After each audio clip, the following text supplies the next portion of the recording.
Hello everyone, in today's video we're going to be moving up to something a little bit bigger. This has been kind of a common request. People are asking me to do a little bit of details as far as how to operate the automatic pilot on the Boeing 747.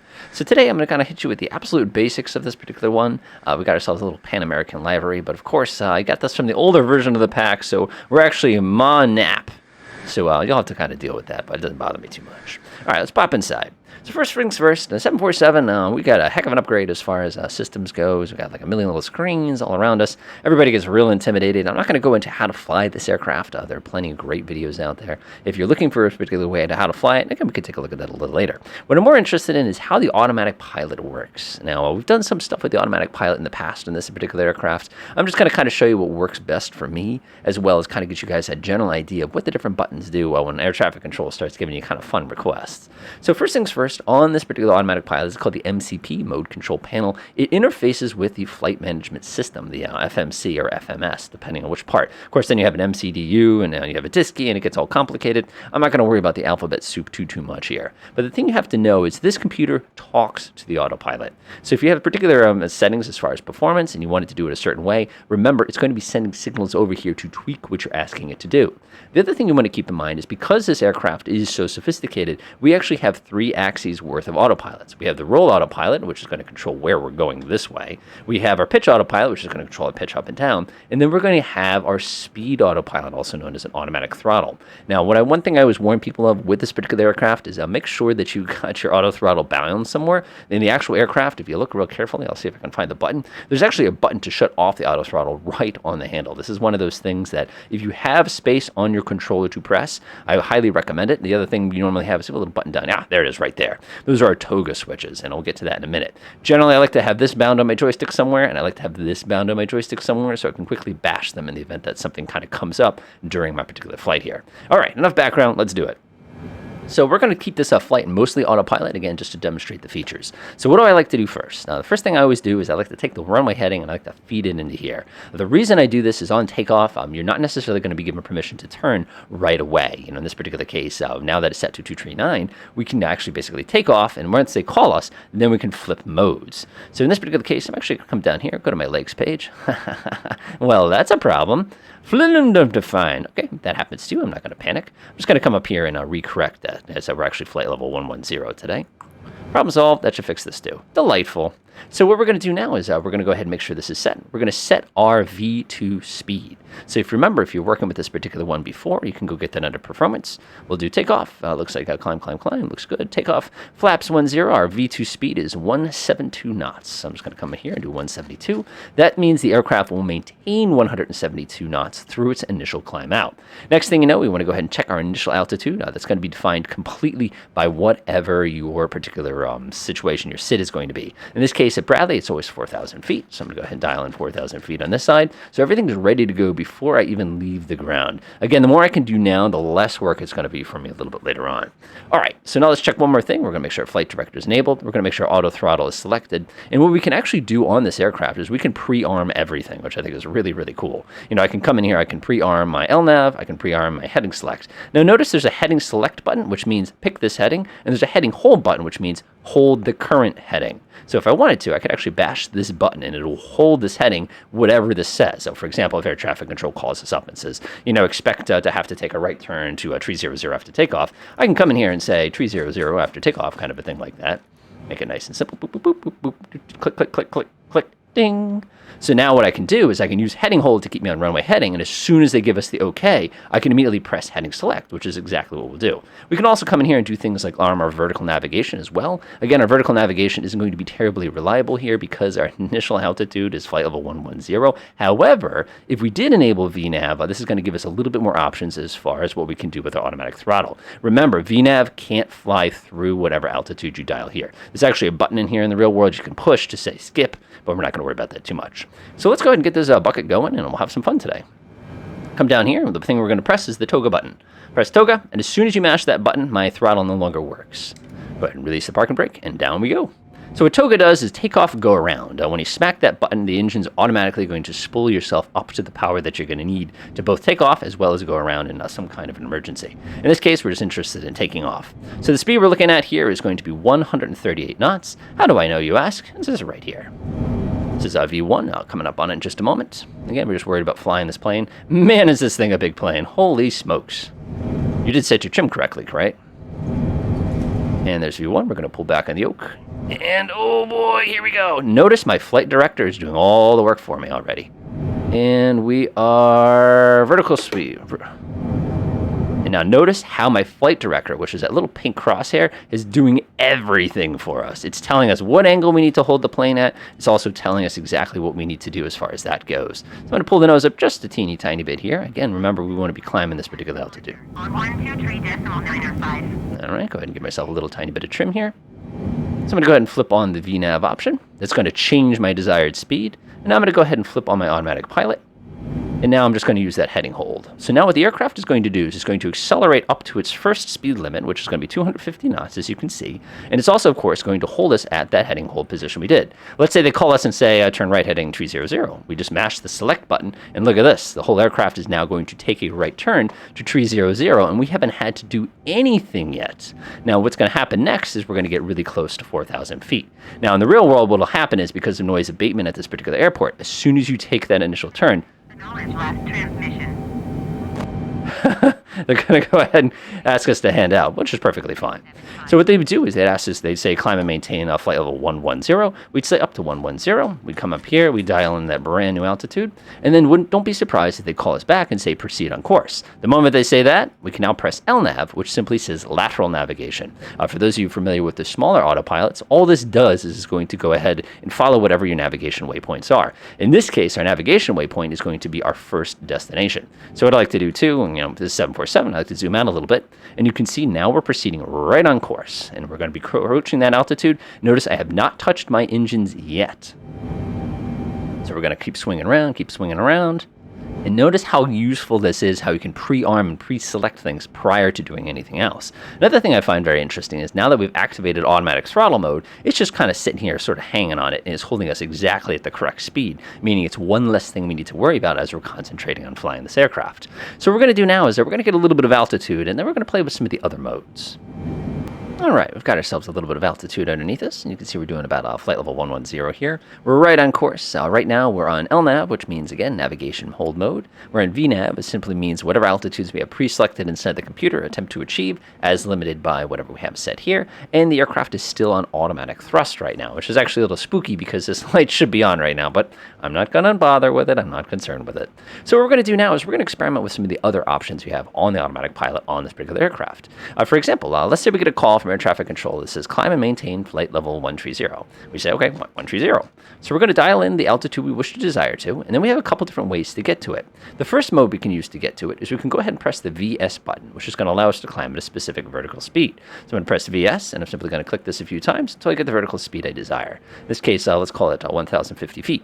So what's going to happen now is the aircraft is going to automatically pitch up, as you can see very clearly. We're starting to pick up about 1,050 feet, and you probably also notice that my engines are starting to spool up power again because the engines are attempting to maintain this speed that has been selected here. Now, the reason that the speed box window just suddenly popped open is on account of the fact that the moment you start manually overriding things like VNAV, now you're basically taking control of the aircraft, saying, no, I want to do things manually from this point forward. So I'll give you my manual controls here so I can go ahead and do those things my way.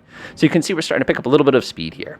So we start climbing a little bit, and then we get a call saying climb and maintain flight level 150, expedite ascent. And you're like, okay, so we got to get up there in a hurry. How do we do that? So we pick our 15,000 feet, and now instead of doing vertical speed, I'm going to reach down here and press FLCH. What FLCH does is it says give me full power, and go ahead and climb as fast as you can without changing my airspeed. This is an amazing tool because that means as you increase your thrust, you increase your vertical speed. So if you give this thing full thrust, of course, if you take off auto throttle, the aircraft is going to climb as fast as it possibly can at that speed, at that thrust. So it's a wonderful tool for especially people flying in instrument situations where they want to have a little bit more control. Now, one thing you want to notice is see how this is moving really, really slowly? Remember, now the automatic throttle is attempting to maintain the speed that the autopilot is basically stealing from it, basically creating a feedback loop, which is slowly increasing our thrust here. Now, the upside and the downside of that, of course, is now we're at the mercy of this incredibly slow process. If you were really in a hurry, hurry, you can flip off the auto throttle, or if you remember, you got that little button in the back, so that you can quickly go ahead and dial in directly. So we popped up to flight level 150, and we'll go ahead and get a call from air traffic control. They say, turn right, heading 360, vectors for traffic. So we go ahead and come over here. We say 360, just like that. And we go boop, just like that. Now we press altitude select, or heading select. So now the aircraft is going to go ahead and take a left-hand turn and bring us over to 360. Now where you got to watch yourselves out here is, let's say we start taking this left turn towards 360. Everything's going perfectly swimming, and they go ahead and call us back and say, descend and maintain flight level 110. It's like, oh my God, air traffic control, give me a break. Believe it or not, I've had worse. So we're going to do this, and we're going to do it as fast as we can. So what I'm going to do is I'm going to kill my disconnect the auto throttle. I'm going to dump my throttle, and I'm going to mash the flitch button.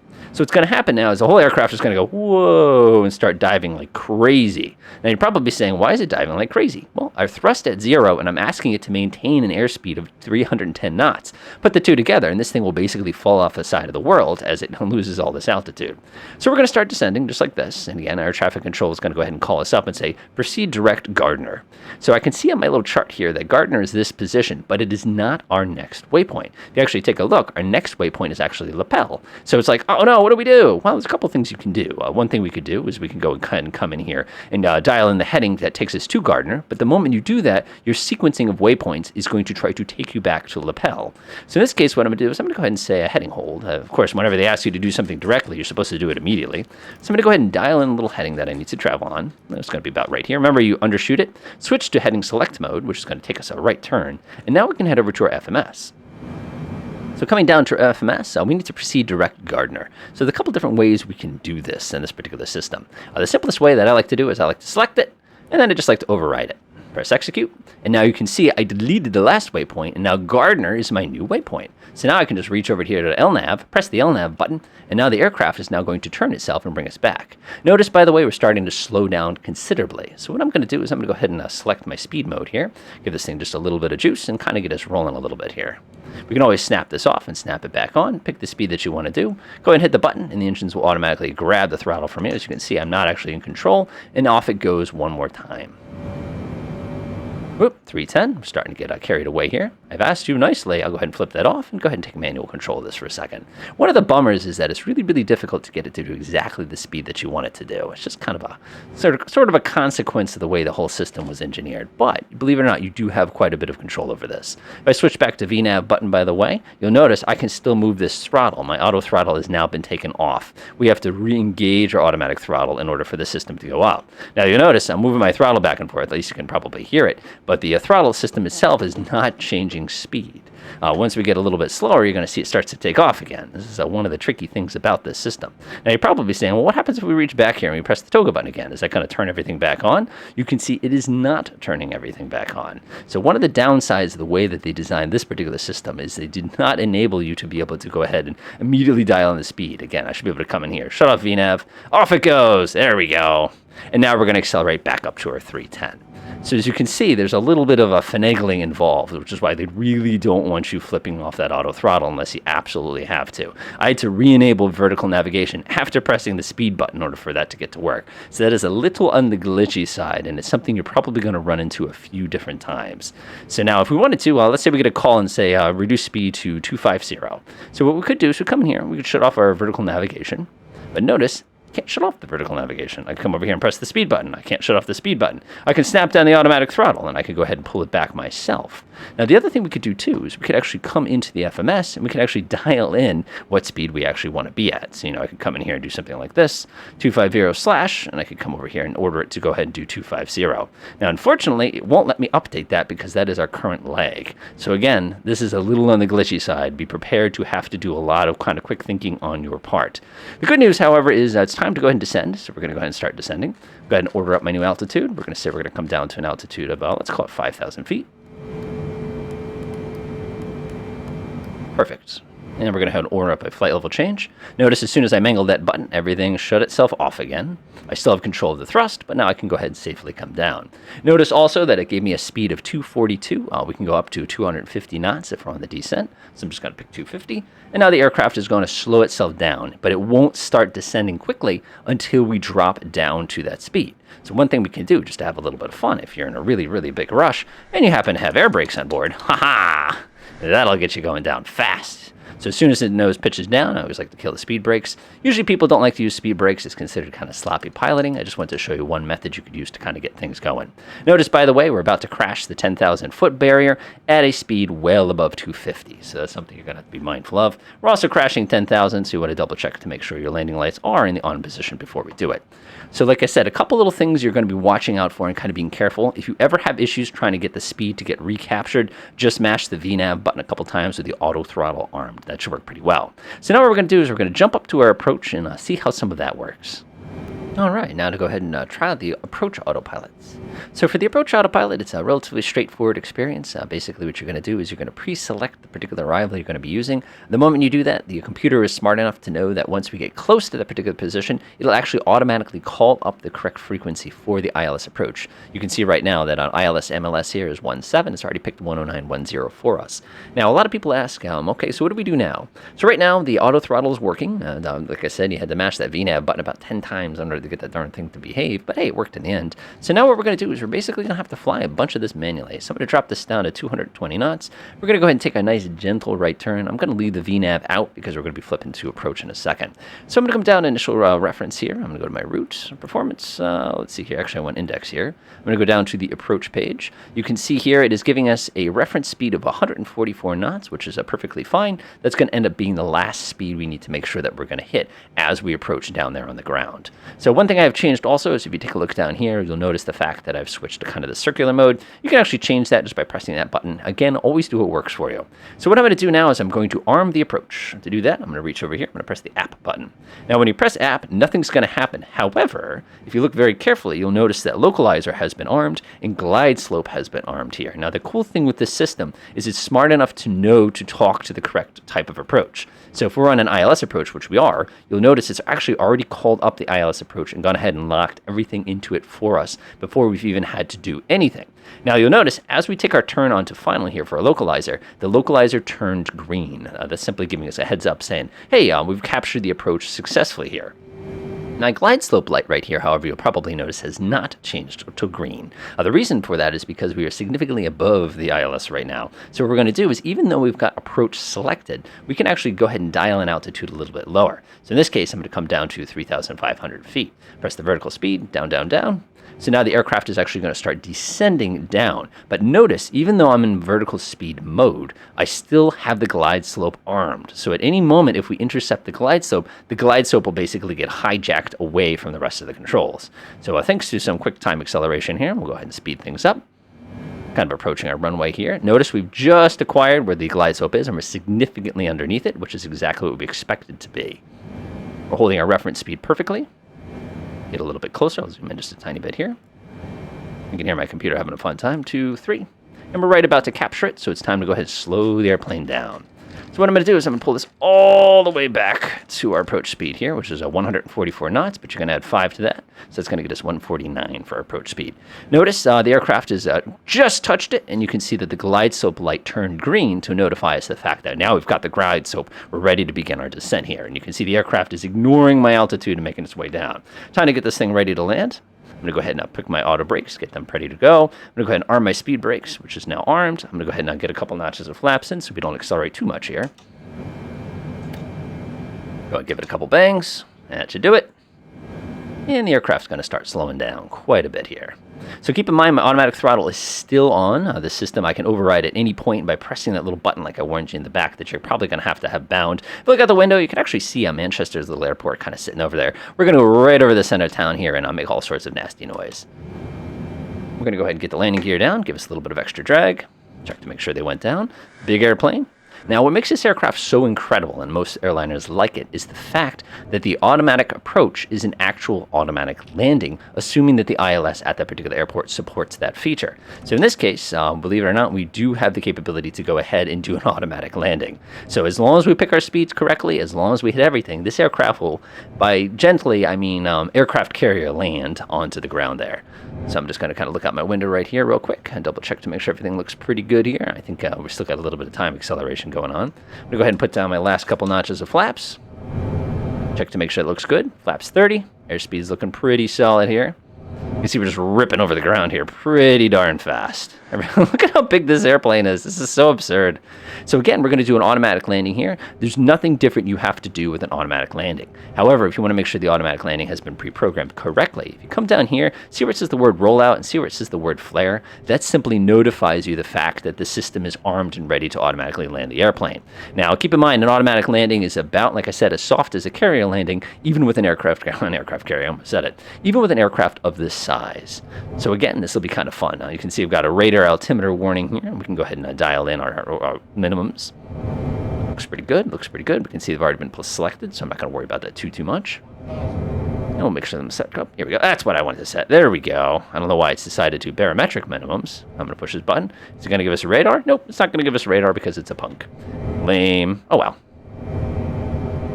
Oh man, we are making tracks here. Let's see here, looking out the window. Again, in the real world, we probably wouldn't be using an ILS approach unless there's an amazing reason for it. If there was a passenger landing the aircraft, this would probably be a good time for an ILS approach, because again, the plane can do all the hard work for you.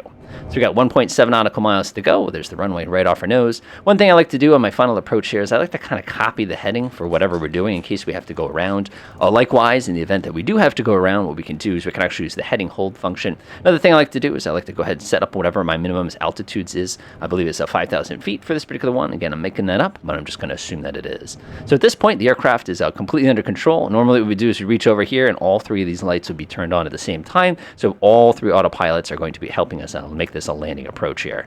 At this point, we just monitor the approaches, unscientific as this kind of seems to be, but hey, it works, right? All right, getting a little closer. If we wanted to go around at any time, we'd kill the autopilot and we press the little toga button on the back and it would immediately jack this plane up to its full speed directly. This is the most fun part.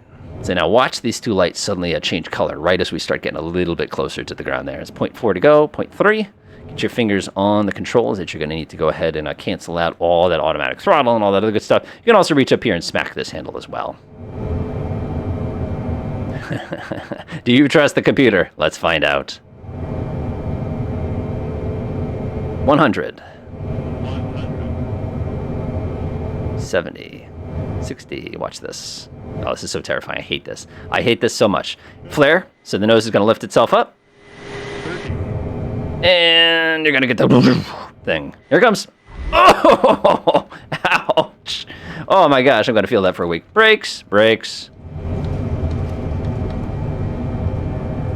Full reverse.